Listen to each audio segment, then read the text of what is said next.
Welcome back. Episode 7, the Griddyiron Gang. What we have for you tonight is a weekend schedule preview. The season is finally here and it starts tonight. Buffalo will travel across the country to face the defending champs, Los Angeles Rams. We previewed that game in our last episode, so go check that out on YouTube if you haven't already. Today, we're going to touch on some of the weekend games that intrigue us. A Sunday night football battle between Tom's Bucks and America's team, as well as a Monday night preview between Denver and Seattle. Russ is headed back to where it all started to take on his former team.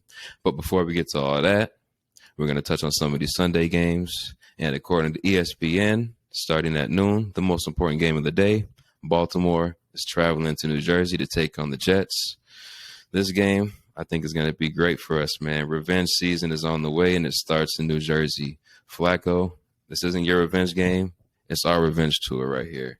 I think karma bit us in the ass last year, and if it's nice to us this year, our injuries are going to go very smooth, and we're going to be one of the healthiest teams in the league.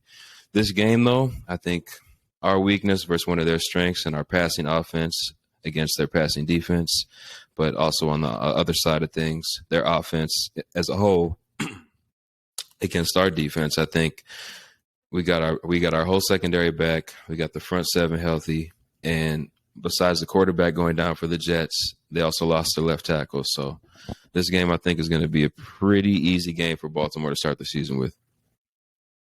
Yeah, I think that's that's a game you want to start off the season with, bro. Yes, indeed.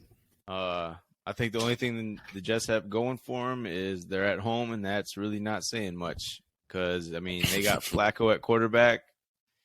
That doesn't scare me at all. I think it's been a while since he's been in Baltimore, but I wouldn't be surprised if Harbaugh and company want to put a little, smackdown on him. So I would expect that defense to be flying around the ball. And then obviously Lamar Jackson doing what he does best. Obviously he's got his contract situation that's coming to an end tomorrow. I think he put the deadline on. But he's going to play it out, and I expect him to be a guy who just plays to his highest potential. And I think there's nothing you should worry about in this game. I hope you're right, sir. Moving on to the next game, New Orleans is heading to Atlanta in a division matchup. What are your thoughts on this one? Yeah, I think you got Marcus Mariota leading the way over for Atlanta, but they're going to be a pretty bad team throughout the year. I think. Hopefully this is a big year and breakout year for Kyle Pitts, but we're going to see. I think last year kind of showed what their game plan is with Cordero, and I think that teams are going to start really keying in on him this year. So that's kind of a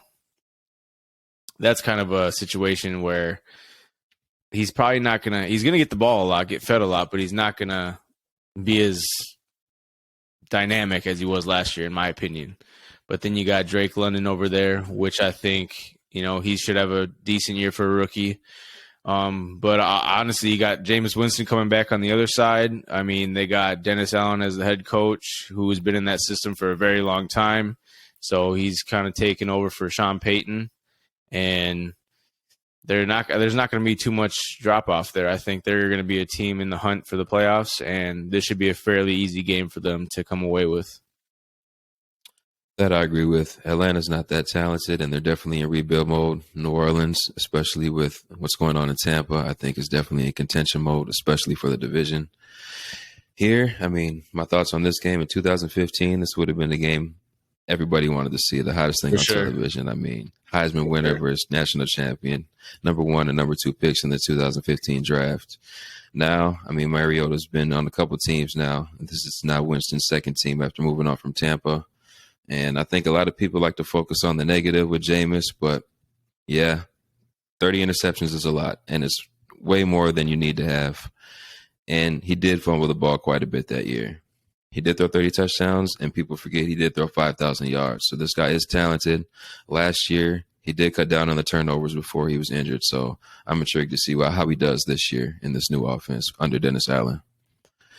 Next game, San Francisco at Chicago. I guess it's Lance versus Fields, unless you've heard otherwise. No, that's what I think that is. I think they're going to stick by making Jimmy the backup for right now. but we'll see how long that lasts. Okay. With that being the case, probably going to be a little bit more of a competitive game than you would think it would be maybe a month ago or so. Here, I just hope Justin Fields gets out of here alive, man. Like you said in the first game, Baltimore, we opened up against a team that you would like to open up against. Justin Fields is not doing that in the defense in San Francisco. Front line like that, Joey Bosa and those boys, Fred Warner, and then even on the back end, they're very talented back there too. So It's going to be hard to pass. It's going to be hard to get protection. It's going to be hard to find a groove. Although Chicago is known for its defense, and they did maybe hit on a few guys in the draft late and pick up some undrafted guys. I don't know if it's going to be enough to stop San Francisco, even though I don't have faith in Trey Lance quite yet. Yeah, I think this game is going to be kind of an eye-opener for the San Fran Nation and Trey Lance, because even though it's Chicago, I wouldn't go in there taking them lightly. I think Justin Fields has got some tricks up his sleeve this year and to show the world what he's really made of. But also what I'm hearing is that San Fran is going to be without George Kittle, which is a big loss to that offense. And so I would expect more of that Debo gadget type play this Sunday. Especially with Trey Lance. I don't know, how well he can get the ball out and be a field general. So I would probably assume that there's going to be a few tricks up Shanahan's sleeve to get out of that game with the W. For sure. It's either going to be the Trey Lance experience or the Trey Lance experiment. And we're going to find out pretty soon here, I feel like. Next game, another division rivalry game. Pittsburgh heading to Cincinnati. How you feel about this one? I'm gonna roll with Cincinnati in this one, but I do think that I don't think it's going to be a blowout by any means. I do think that Tomlin's still going to have his guys ready to roll, even though Trubisky being named starter is kind of in question, just because I thought Kenny Pickett outplayed him this preseason, in my eyes at least. I think the Bengals will win, but don't be surprised if the Steelers keep it pretty close. I wouldn't be surprised at all. I would be surprised if they won, but this game is for sure going to be close in my eyes. Trubisky did win the job, even though some people thought that Pickett was ready to take it over. Lots of people, put the Bengals in championship contention. And like we said, we think it's going to be closer than we expected, but Pittsburgh does have a bad offensive line quarterback combination. And Bengals are probably one of the most complete teams in the league. However, is their offensive line good enough to stop the defensive player of the year and TJ Watt? So I think that's going to be something we need to watch too. We know those guys are good over there, but we know offensive line needs time to play together and, get that familiarity with each other. So that's going to be interesting to watch, and a matchup I'll keep my eye on for sure. The next game, maybe my favorite game of the noon slot, Philly at Detroit. Two teams that I think a lot of us feel are going to overachieve this year. Two teams where it comes down to the quarterback. I think Detroit's going to be close in a lot of these games this year and very competitive in a lot of games. I like their coach and I like what they got going on over there. I'm not going to, look too deep into the hard knock stuff. I know those teams don't usually succeed too well in the regular season, but this is a team I picked preseason to do fairly well. This is a tough game to start the season against. So Philly is also one of those teams in the conversation to be most complete in the league. And Jalen Hurts, I think, has improved this offseason, although we didn't see him much in the preseason, if we did at all. But Philly's going to go ahead and take this one in my eyes on the road. Yeah, for sure. I'm right there with you. I think Philly's going to escape with a W here. But this is the first game I think I read since 2017 that Ford Field has a sellout crowd. So wow. I think that Ford Field's going to be rocking and supporting their Lions. So I would just like to say that I think that this is going to be a brand new day in Detroit fandom. So I think that if those players get a sense of, victory within that game and that crowd's rocking, I won't be surprised if Detroit comes out with an upset. But I am rolling with Philly in this one. I think that they're the more complete team and more ready team. And I just think that this is going to be our first taste of Jalen Hurts, A.J. Brown, Devontae Smith in that loaded offense. So I gotta roll with Philly in this one. Yeah, and although there is questions with Jalen Hurts going forward this year, they have a great offensive line. So I know we expect a lot from Aiden Hutchinson, but he may not get off to a fast start going against Philly. And with that with that secondary in Detroit being a little iffy, Jalen Hurts might have his way with them, having a new weapon in AJ Brown and then Devontae on the other For side. sure, So for sure. that's something I'll be watching too. Next game, New England at Miami. All right, so here's where we get going, man. I'm gonna go out and I'm gonna give Miami this win right here. I think they're gonna start off strong this season. I think they're ready to go and show the world that Tua to Tyreek is a real thing, and I think that coach out there, McDaniels, is gonna be a coach to watch out for. I think he's very smart when it comes to play calling and drawing up plays for his offense. I think they're a very dynamic team with a lot of athletes out there. So, and to be in Miami where it's pretty hot still, I'm going to give this to Miami with the upset. Yeah, that last thing you said catches some teams off guard, especially coming from the Northeast. It may not be as hot, definitely not as humid. So, I mean, that could be a factor in why New England struggles in Miami in general over the past few years. But I agree with you, man. Miami should handle this game pretty easily. I'm going to like to see Tua healthy and finally with some weapons on his team. Not that he didn't have them before, but he's behind the coach, or coach is behind him that actually believes in him, and now he's healthy, and I'm excited to see how he fares with that. Next game we have Jacksonville at Washington. This is kind of an ugly game. I don't know if I'll be watching any of it, but if I do, I'd be intrigued to see Trevor Lawrence's progression from his first year to second year. He got more weapons on the offensive line and wide receiver. However, this Washington front is very good with Jonathan Allen and those guys up there. So I don't know if they've done enough to protect Trevor Lawrence yet, and I don't know if they have the weapons to protect him yet. But I do like the addition of Doug Peterson to the coaching staff. I think he's going to help and benefit that team a lot. This year, like we talked about, we may not see a big change in record, but we will see a big change in competitiveness. I mean, although this team did beat the Chargers last year and did knock the Colts out the playoffs. So they did show a little bit of that towards the end of the season.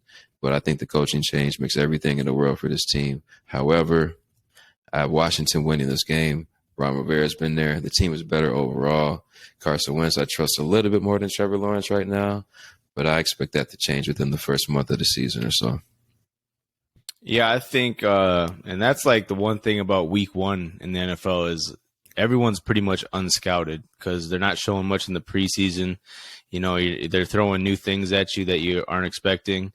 I do think the Jaguars are going to improve as the year goes on, but I don't think they come out of the gates beating Washington. I think, like you said, I trust Wentz a little bit more than Lawrence right now, especially after last year. And I just think Ron Rivera is going to have his team ready to go, especially at home. And, don't sleep on my guy McLaurin because he's going to come out balling. Yes, sir. Never sleep on that man. Cleveland at Carolina. Take us away. Yeah, man. So this one, I'm rolling with Carolina in this one and Baker Mayfield. So I think Myles Garrett might have a big game, but the Jacoby Brissett and that offense is not scaring me right now. Okay. I like Carolina's defense up against what they have. And to be at home, I think, week one it's a lot. You expect the home team to come out with a little bit more juice. And so I think, especially with Baker facing his former team, that he's going to be ready to light it up. And I'm not going to say he's going to, smoke him or anything, but I do think he's going to give us a different version that we're not used to seeing over the past year or so. So I'm going to roll with Carolina in this one. This is one of the tougher games for me to pick, and I went back and forth on it. And as good as the Cleveland roster still is, especially on the defensive side, Myles Garrett, I picked to be Defensive Player of the Year.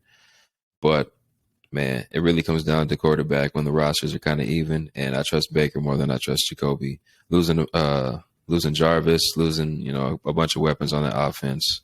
I just don't know if Cleveland's going to have enough this year. It looks a lot different on paper than it did last year and the year before. So for sure, some of those weapons are, other places, but Carolina on the other side, they have a lot of good weapons offensively. So yeah. I'm going to agree with you on that one. Carolina's going to take this one just slightly. So Indiana at Houston, another division game. Houston, up-and-coming team, a lot of talent. Stingley. I think your boy was just named RB1 for the season. Damian Pierce. So Yep. that's his name, right? Yep. And outside of that, the coaching staff is okay. Lovie Smith has obviously been there. Super Bowl with Chicago. But Indianapolis is one of the most complete teams in the league. I don't think they have any weaknesses anywhere, offensive line, except wide receiver. Maybe you could say that. They have a lot of no-names out there, but guys that do have potential and capabilities. But offensive line, running back combination, best in the league. Defense, really solid at all three levels, and a quarterback that can take care of the ball and make good decisions. I'm going to go ahead and take Indy in this game. Yeah, I think Indy's definitely probably, one of the easiest games to call this week is, for a win. If I had to guess, it'd be either them blowing out the Texans or Denver blowing out the Seahawks for blowouts this weekend. So I'm going to roll with the Colts. There's not much to be said. I think Jonathan Taylor's going to have a huge game. You probably don't need much Matt Ryan action Sunday. So that's a pretty easy one for me. I'll roll with Indy. Moving on to the 3:30 games, we have the Giants going to Nashville, playing the Tennessee Titans. Yeah, I'm going to go with Tennessee in this one. I think they're just a little bit better than the Giants right now. I'm not, when you talk about Tannehill, he doesn't, scare me by any means, but he goes out there and gets the job done. He manages the game very well. It's obviously going to be interesting to see if Treylon Burks is going to be able to step in right away and make plays. I expect Robert Woods to be the focal point of that offense. Besides Derrick Henry, obviously that's your main guy. But in the passing game, Robert Woods, we'll see what he brings to the table for that offense, because they're obviously run heavy. The Giants, they're going to go into that game with Brian Daboll as a new coach, new face, and I think they're going to be planning for that run heavy scheme. But I think the Titans do enough to come out on top. I'm going to have to disagree with that one. Giants are a team. I don't know why, but I'm intrigued by them. And Tennessee's a team that the closer we get to the season, the less confidence I have in them. You have Derrick Henry, and what else? I mean, and on the other side, you can say you have Saquon Barkley and what else. But I think the talent on the outside is far superior to the talent on the outside receiver-wise in Tennessee. And Daniel Jones is not a guy I believe in. And the Giants organization is not really an organization I believe in. But I think the addition of Brian Daboll might bring a new element to that offense that we haven't seen over the past few years. So I'm going to go with the upset, New York Giants on the road in Tennessee. Next game, you got it. Green Bay at Minnesota. Yeah, man, this is where the fireworks happen, I think, this week. I think this is the game that everyone's going to be tuned into. It is the game of the week. I think it's going to be obviously you're going to continue that heated rivalry. I think the stadium is going to be absolutely bonkers.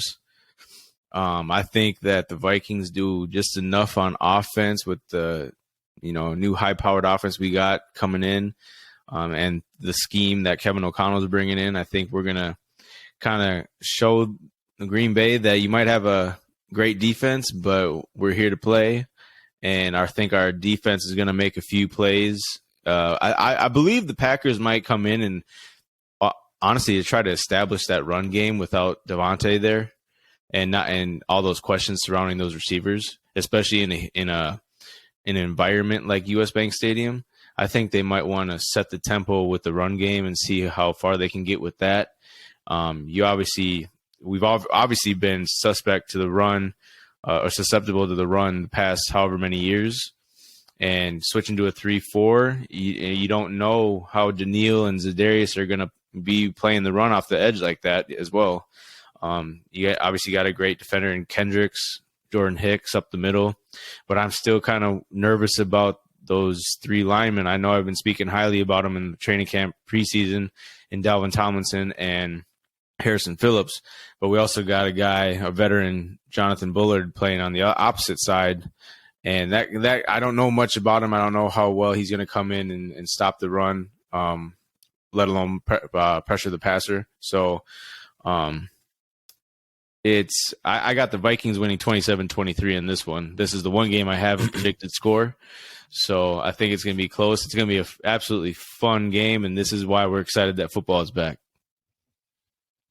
I'm going to have to agree with you. Maybe not on the score, but it will be a close game for sure. And I think you guys will come out on top solely because you are at home. I think that's going to add a lot. What you mentioned about Green Bay and the running game and trying to take the crowd out of it earlier, I think that's a good point. If I was Green Bay, I would try and do the same thing, especially with not having Devonta Adams anymore and not knowing who my 1, 2, or 3 receivers are going to be going forward. So that is a good strategy. I didn't think about that, but I would definitely look to be doing that if I was Green Bay. On the other hand, best quarterback in the league, if not second best quarterback in the league. So they're probably going to be slinging that thing all over. They know one of your weaknesses is the secondary and your strengths is the front seven. So if I was them, I could hit you with a little bit of both, you know. Keep you honest for sure. I have 2 good running backs back there. I know your front seven's good. I know you have depth up there. Secondary against me, I might be a little more confident in that though, for sure. Yeah, I do Next agree. game. I think, well, just one more topic on that is to touch on that again is I think this is, going with the Vikings this game is you think about it, year in and year out, if they're not sweeping us, we're usually splitting. And obviously the biggest question mark is can we, sweep them this year? But if not, this is the one game you have to come away with a W because going into Lambeau in January is absolutely atrocious for trying to get a W. Yeah, not just for you, but, for Atlanta, a couple of these other teams that have division games. You don't want to go down 0-1, Yep. That's tough to get out of, especially when you have to go to a place like Lambeau in January. For sure. That's not easy for anybody. Next game, KC at Arizona. The same way I believe Baltimore is starting this run to revenge season, KC and Patrick Mahomes, he's going to start his run to a 5,000-yard season again. Last year, he was 48. He was 200 yards away, and he had a down year. So Arizona, talented in spots, has some holes in other spots. Without DeAndre Hopkins, I do think this is going to be a high-scoring game. But without that addition, I don't think that they're going to be able to keep up throughout the whole game with the Chiefs. I understand that they lost Tyreek. He's one of the most unique weapons in the league. But so is Patrick Mahomes. So is Kelsey. And like we mentioned last week, Andy Reid is a great offensive mind. So I'm going to go ahead and go with the Chiefs in a high-scoring game on this one. Yeah, I'm going to agree with you, especially, no D-Hop over there on Arizona's side for 6 weeks or whatever it is. I think that hurts a lot. You don't know. I mean, I know Kyler and Marquise Brown have a good connection from college and everything. So we'll see how that turns out. Be interesting to see if Rondale Moore can step up some. But I think, Super Bowl being in Arizona this year, the Chiefs wanting another Super Bowl, they're going to try to go mark their territory early. That's a good point. And you mentioned the college hookup between Marquise and Kyler. Moving on to our last 3:30 game, we have Vegas heading to L.A. to take on the Chargers. Obviously, Devontae Adams teamed up with Derek Carr over the offseason. What you think about this game? This game is kind of I'm torn between it because I can see it playing out a couple of different ways. I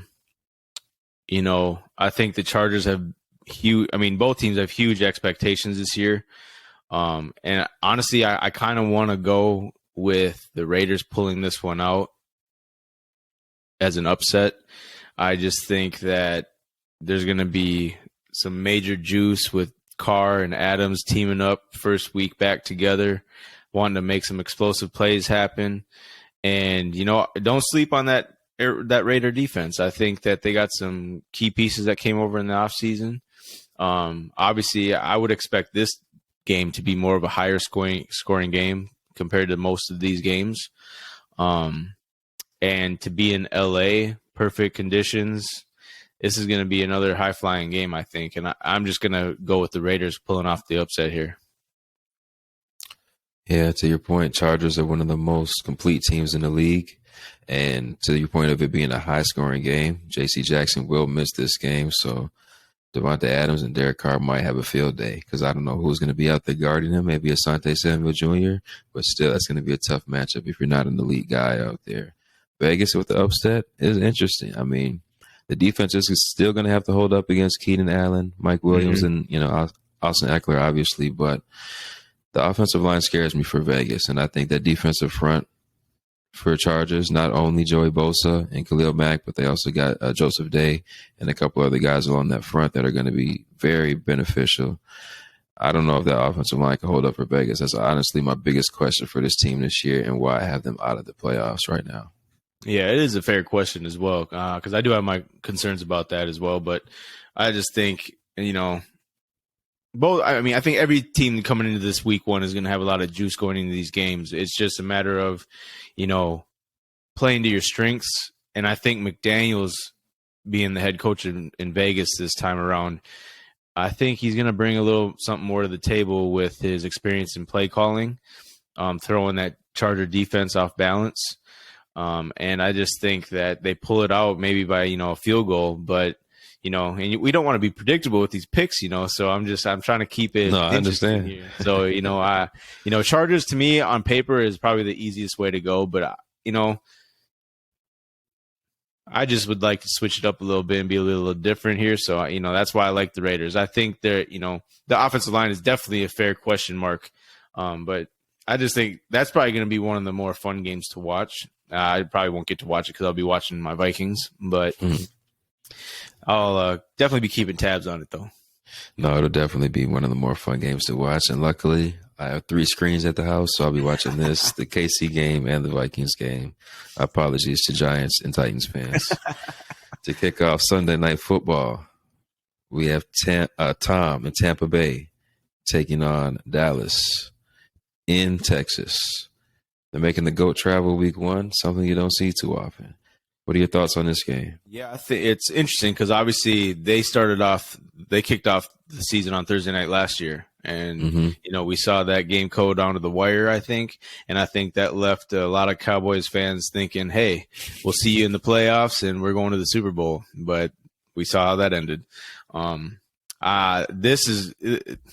me, this is a no-brainer. Tom Brady is going to go in there and smoke these guys. I think the Cowboys might have a little bit of a juice on offense with CeeDee Lamb being the number 1 option and everything. But, and I do think Tony Pollard will see his fair amount of touches as well compared to Zeke. Obviously, he'll be getting touches. But I think Tony Pollard's probably the guy I'm going to look to see how he does this game because I think they're going to try to feature him in some way, whether it be in the slot or, splitting time with Zeke. But the Cowboys playing at home is never a place I'm worried to go in and not get a W. I mean, that whole environment does not scare me. Those Cowboy fans don't scare me. Tom Brady with all his weapons, Godwin may or may not play this week, but I don't think that matters because you got Julio, you got Gage, you got Mike Evans. I got him by 2 scores at least. Yeah, I think this one's going to be one of those blowouts like that Houston game might be as well. I don't know. This offseason, Bucks had a weird one. The quarterback retires. He comes back. The coach goes up to the office. They hire a new coach. He misses camp for a week and a half. There's leaked rumors about him maybe going to Miami or Vegas. Cowboys, on the other hand, it wasn't weird. It was just bad. You lose Amari. You lose Cedric Wilson. You lose Randy Gregory. You don't sign Von Miller. You don't sign Bobby Wagner. El Paso, as Jerry would say, on these guys. And it's bad. Now you lose Ty Smith. You reach for another offensive lineman. It's just going to be bad for this team. I think 14 points is fair, or 2 scores, however you want to look at it. That's how I pictured it in my mind. I don't know, man. Dallas was 1-1 in offensive yards and points last year, but losing these weapons and trying to count on CD to be your number 1 and not having Gallup right now, it's just not going to be that way this year. For sure. To finish off Monday night, you said this was going to be a blowout too, but Russ is going back home. Denver at Seattle. What you think? Yeah, I got the Broncos by at least 17 in this game. I think. Wow. Yeah, I don't think Seattle's going to keep up with them in any sort of facet of the game. I think that Russell's going to go out there, especially with the story that, dropped this week about him and Carroll beefing since 2019 and everything. And, that's great that Russell can keep a poker face and keep that in-house, but now that it's coming out leading up to this game, I think that Russell's just going to tear them Seahawks up, bro. That 12th man, he's going to know how to handle that better than anyone. I don't even know if they're even going to be that malicious towards him, given that they're probably in rebuild mode and How can you disrespect a guy like that? He's giving you a Super Bowl. He has been nothing but a professional and respectful out there. He's showed nothing but love to you guys. But hey, it's football. Things get nasty out there for sure. Yeah. So I mean, we touched on all these games, man. Want to walk me through what your Sunday morning is going to look like? What you got? Some beers in hand, some chili in the crock pot. What's going on with you? That's pretty much what it is, man. I got my first batch of chili coming on Sunday morning in the crock pot. I'm going to have some drink, but not too much before that 3:25 game because I got to be ready to go for that game. So, a couple beers during that 12 o'clock slate, and then we'll pour up some more hard stuff in that 3:25 slate. Hey. Might be pouring up even harder depending on how the game goes. That's true. That's true. I think I'm going to be pouring up harder either way because I'll be, living on a high if we win, and I'll be in the dumps if we lose. Oh man, no lights on in the house at all. With Philly week 2, you can't afford to lose that game. Not both of them. No, that's why I think going on the road that week 2 is going to be tough. I think because. It's Monday night. You know how people think about us in prime time already. I think this is the game that you want to come out with a W. And then I think that week 2, after week 1, you start getting film on people. You're going to see where people are, putting people in their offensive formations, defensive formations. So I think that you want to start off strong. I think the best case scenario obviously is we start 2-0, but I really want to see how we play this week and then how Philly handles Detroit. For sure. That's fair enough to see. I mean, that'll be a team that you can compare yourself to either way. They'll be playing against a common opponent in Detroit. So that Philly game is going to be interesting to watch too. Luckily, that's at noon and your game's right after. So you'll be able to do a little scouting yourself. For sure. But that's it, man. Episode 7 in the books. Anything else you want to touch on? No, I think I'm good. Just make sure you hit that like and subscribe button. Become a faithful all year long. We're here, twice a week, recapping and previewing.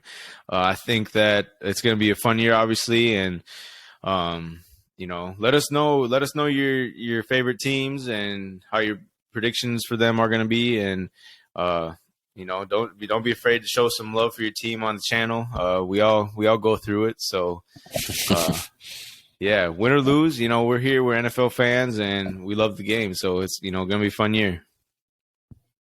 We all go through it, man. We were literally the first seed week 11, and we finished last in the division by the time the season was done. So that's a roller coaster of emotions if you ever want to talk about it. It really is, bro. Man. But yeah, like my guy said, man, go ahead, like, comment, share, all that good stuff. We appreciate y'all. Until next time, my G. All right, bro. Peace.